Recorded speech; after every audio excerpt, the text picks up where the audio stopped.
Hello students, welcome to Shri Ganesha classes. मैं हूँ डिम्पल और मैं आई हूँ आपके मैथ सब्जेक्ट को बनाने आसान। आज हम पढ़ेंगे एक्सरसाइज 3 का क्वेश्चन नंबर 9। अब क्वेश्चन नंबर 9 में क्या दिया है चलिए हम देखते हैं। धातु की छड़ की त्रिज्या r 3.5 सेंटीमीटर और यहाँ क्वेश्चन में पहले से दिया है कि लंबाई क्या है 1 मीटर बराबर 100 सेंटीमीटर। ठीक है, जो हमको पहले से पता है। अब यहाँ पे देखिए छड़ का आयतन बराबर πr²h।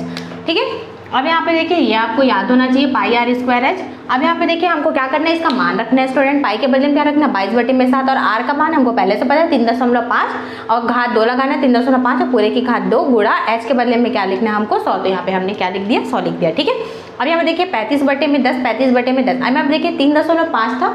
अब ये 3.5 को जब हम क्या करेंगे देखिए कैसे कन्वर्ट हो रहा है। 3.5 था तो वो हो जाएगा 35। अब क्या करना है दशमलव के बाद एक संख्या है इसलिए क्या लिखेंगे 1 0 लगेगा। ठीक है, इसलिए ये 3.5 किस में बदल गया 35/10 में बदल गया। ठीक है स्टूडेंट, अब हमको क्या करना है तो हमने वही लिखा 35/10 गुणा 35/10 गुणा 100। अब क्या करना पड़ेगा यहाँ पे देख लीजिए, ये कैंसिल हो जाएगा सबसे पहले।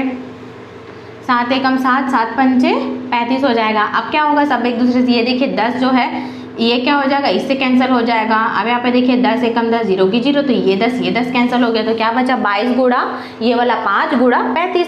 तो जब इन तीनों को गुणा करेंगे कितना जाएगा 3850 घन सेंटीमीटर ये हुआ। अब क्या करना है हमको शंकु का आयतन 1/3 गुणा πr²h। ठीक है, ये आपको याद होना चाहिए।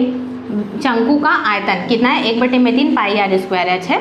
अब इसका क्या करना है, अब यहाँ पे देखिए r बराबर 1 सेंटीमीटर है और h बराबर कितना है 2.1 सेंटीमीटर है। अब हमको क्या करना है इसमें बस मान रखना है 1/3। ये देखिए जैसे सूत्र में लिखा है 1/3 गुणा पाई का मान क्या लिखेंगे 22/7 और r की घात 2 मतलब r का मान यहाँ पे क्या है 1 है तो इसलिए 1 की घात 2 यहाँ पे लिखा। ये देखिए 1 की घात 2 यहाँ पे लिखा। अब यहाँ पे देखिए गुणा h के बदले में क्या लिखा है 2.1। अब वही हमको करना है 1/3 गुणा 22/7 गुणा 1 और यहाँ पे गुणा आएगा। ठीक है, गुणा क्या आ जाएगा 21/10। सेम वही 2.1 को किस में बदला 21 और बटे में 10। अब क्या हो जाएगा ये कैंसिल होगा 7 एकम 7 7 तिया 21 7 के पार्ट जाएगा नीचे 7 है ऊपर 3। अब क्या हो जाएगा ये वाला 3 और ये वाला 3 कैंसिल हो जाएगा। ठीक है, तो ऊपर क्या बचा 22/10। तो जब 22/10 बच रहा है तो उसको हम कैसे लिख सकते हैं स्टूडेंट 2.2 लिख सकते हैं 2.2 घन सेंटीमीटर। तो 2.2 घन सेंटीमीटर का एक शंकु बनाया जा सकता है। ठीक है, ये हमको ये पता चला। अब क्या करना है यहाँ पे देखिए 1 घन सेंटीमीटर का शंकु कितना है 1/2.2। तो क्या हो जाएगा यहाँ पे देखिए 2.2 का मतलब क्या है 22/10 था यहाँ पे। तो जैसे इसको पलट देंगे उल्टा हो जाएगा क्योंकि 2.2 यहाँ पे क्या है नीचे लिखा हुआ है। तो क्या हो जाएगा पलट जाएगा तो क्या हो जाएगा 22/10 लिखा था वो क्या हो जाएगा 10/22। तो देखिए 10/22 हो गया। अब क्योंकि 1 घन सेंटीमीटर का शंकु ये है तो इतने का शंकु बनाने के लिए क्या करना पड़ेगा हमको, ये जो है ये गुणा हो जाएगा 3850 का गुणा होगा किसमें 10/22 से क्या हो जाएगा गुणा। तो ये क्या हो जाएगा ये कैंसिल हो रही है। देखिए 11 के पहाड़े से 2 के पहाड़े से होगा 2 एकम 2 2 एकम 2। यहाँ पे देखिए स्टूडेंट ये किससे कैंसिल हो रहा है ये 2 के पहाड़े से कैंसिल हो रहा है 2 एकम 2 2 एकम 2। अब ये क्या हो जाएगा 2 एकम 2 लेकिन ये तो 3 था तो क्या बन गया 18 तो 2 निया 18। ठीक है, अब फिर 2 दूनी 4 लेकिन ये 5 है लेकिन हमको तो 4 चाहिए था। ठीक है, तो 1 बचा तो 10 बन जाएगा तो 2 पंचे 10। अब फिर ये किससे कैंसिल होगा 11 से कैंसिल होगा तो 11 एकम 11 फिर से इसको काटेंगे 11 एकम 11 फिर 11 7 70। ठीक है, और 11 पंचे 55 तो कितना आ जाएगा ये 175 आ गया। तो 10 गुणा 1 से ये वाला 10 बचा ना हमारे पास, ये वाला 10 गुणा और ये वाला 175 बचा है। तो 10 गुणा 175 तो कितना हो जाएगा 1750 सेंटीमीटर। तो हमारा आंसर कितना आया 1750 सेंटीमीटर। ठीक है, तो इतना शंकु बनाने पर क्या लगेगा इतना लगेगा हमको। अब यहाँ पे देखिए हमारा अगला क्वेश्चन देखते हैं। अगला क्वेश्चन क्या है, क्या बोला है बनने वाले आकृति का नाम क्या है शंकु है। जो हम आकृति बनाएंगे जो बनने वाला है उसका क्या नाम है शंकु बनाना है हमको। ठीक है, अब उसकी ऊंचाई कितनी है 28 सेंटीमीटर है, त्रिज्या कितनी है 21 सेंटीमीटर और उसकी लंबाई कितनी है 35 सेंटीमीटर। ठीक है, अब यहाँ पे क्या है शंकु का आयतन बराबर 1/3 πr²। सेम इसे पहले वाले क्वेश्चन में यहाँ पे देखिए यहाँ पे भी वही यूज हुआ था। सेम वही चीज एक बार फिर से यूज हो रहा है। तो 1/3 गुणा पाई का मान रखेंगे 22/7 गुणा r की घात 2 मतलब r के बदले में क्या है यहाँ पे 21 है तो 21 की घात 2 और h के बदले में क्या है 28 है तो 28। ठीक है, अब यहाँ पे देखिए ये कैसे कैंसिल होगा 7 एकम 7 7 चौक 28। ठीक है, अब ये कैसे हो जाएगा 3 एकम 3 3 7 21 ऐसा हो जाएगा। तो 1 गुणा 22 गुणा 21 गुणा 7 और यहाँ पे 4 बचा ना ये वाला 4। तो ये सब जब एक दूसरे से गुणा होगा तो कितना आ जाएगा 12,936 घन सेंटीमीटर। ठीक है, अब इसका डायग्राम कैसे बनेगा देखिए शंकु मतलब ये है क्या जब किसी का बर्थडे सेलिब्रेट करते हैं तो हमेशा क्या करते हैं, कैप लगाते हैं। छोटे बच्चे लोग आप देखे होंगे तो जो कैप का जो शेप होता है, या आपने आइसक्रीम खाया है तो जो कोन वाला आइसक्रीम रहता है उसका शेप है, ये कोन ही है ना, इसको ही हिंदी में क्या बोलते हैं, शंकु। ठीक है, ये क्या कहते हैं, इसको क्या कहते हैं, इसको स्टूडेंट शंकु कहते हैं। तो ये ऐसे ही सॉल्व होगा। यहाँ पे देखिए ये जो है 21, यहाँ पे क्या है, देखिए 21 जो है वो त्रिज्या है, ठीक है, आर त्रिज्या है 21। तो ये देखिए यहाँ से यहाँ, ये क्या है हमारा, ये त्रिज्या, यहाँ से यहाँ।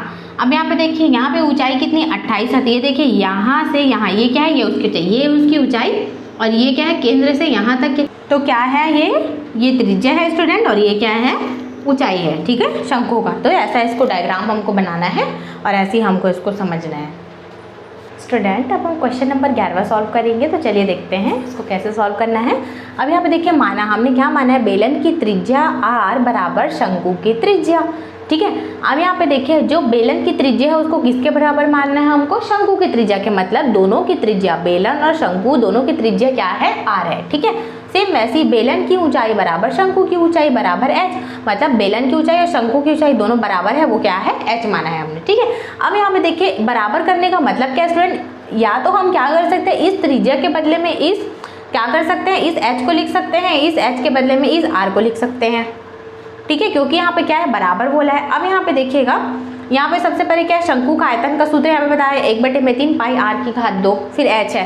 अब यहाँ पे देखिए, यहाँ पे सूत्र मैंने लिख दिया। अब यहाँ पे देखिएगा इस h के बदले में क्या करा है, उसने r लिख दिया है, क्योंकि बराबर है बोला है, ठीक है। तो ये देखिए h के बदले में क्या है, r लिख दिया, प्रश्न में ऐसा बोला है, तो हमने क्या करा, h के बदले में हमने यहाँ पे क्या लिख दिया है, r लिख दिया है। अब यहाँ पे देखिए r की घात 2 और यहाँ कुछ नहीं, मतलब r की घात 1 है, तो क्या हो जाएगा, 2 और 1 मिलके r की घात 3, 1/3 पाई r की घात 3, ठीक है। अब यहाँ पे देखिए शंकु का आयतन बराबर बेलन का आयतन। अब शंकु का आयतन क्या है, यहाँ पे 1/3 पाई r स्क्वायर h था, ठीक है, h के बदले में r करा तो r की घात 3 हो गया, 1/3 पाई r की घात 3।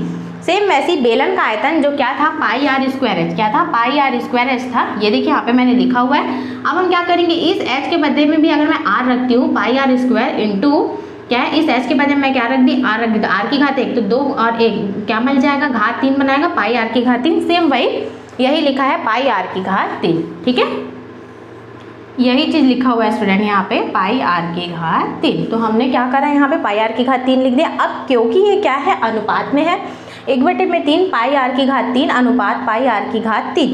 अनुपात मतलब क्या होता है, बटे में लिखना है ना, मतलब शंकु का आयतन बटे बेलन का आयतन, ये हम कर सकते हैं।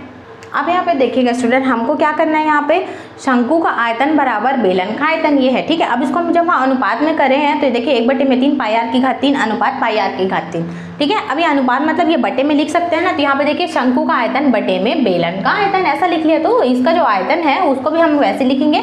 अब यहाँ पे शंकु का आयतन क्या है, 1/3 पाई r की घात 3, तो हमने वही लिखा 1/3 पाई r की घात 3। अब बेलन का आयतन यहाँ पे हमने क्या निकाला, पाई r की घात 3। ये देखिए मैंने आपको सॉल्व करके बताया कि कैसे पाई r स्क्वायर h से पाई r की घात 3 हो गया, ठीक है। इस h के बदले में r रखा हमने, तो क्या बन गए, पाई r की घात 3। तो बेलन का आयतन के बदले में हम क्या लिखेंगे, पाई r की घात 3, ठीक है, पाई r क्यूब। अब क्या हो जाएगा, यहाँ पे देखिए जो दोनों सेम होगा वो कैंसिल होगा, पाई से पाई कैंसिल हो गया, r की घात 3 से r की घात 3 कैंसिल हो गया, सिर्फ क्या बचा, 1/3। अब नीचे में कुछ नहीं, मतलब 1 है तो उसको नहीं ध्यान देना हमको, ठीक है। यहाँ पे क्या है, 1/3 है, तो 1/3 और इसको हम अनुपात में अगर बदलेंगे तो 1:3, तो यही हमारा क्या हो जाएगा आंसर, यही हमको क्वेश्चन में बोला है स्टूडेंट। तो ऐसे हमको इसको समझना है, अच्छे से सॉल्व करना है। ये सारा चीज़ सॉल्व तभी हो पाएगा जब आप क्या करेंगे, आपको फॉर्मूलाज याद होंगे। देखिए यहाँ पे सब चीज़ फॉर्मूला का खेल है, ठीक है। अगर आपको नहीं पता होगा कि शंकु का आयतन का फॉर्मूला क्या होता है, बेलन के आयतन का फॉर्मूला क्या होता है, तो आप इसको सॉल्व नहीं कर पाएंगे।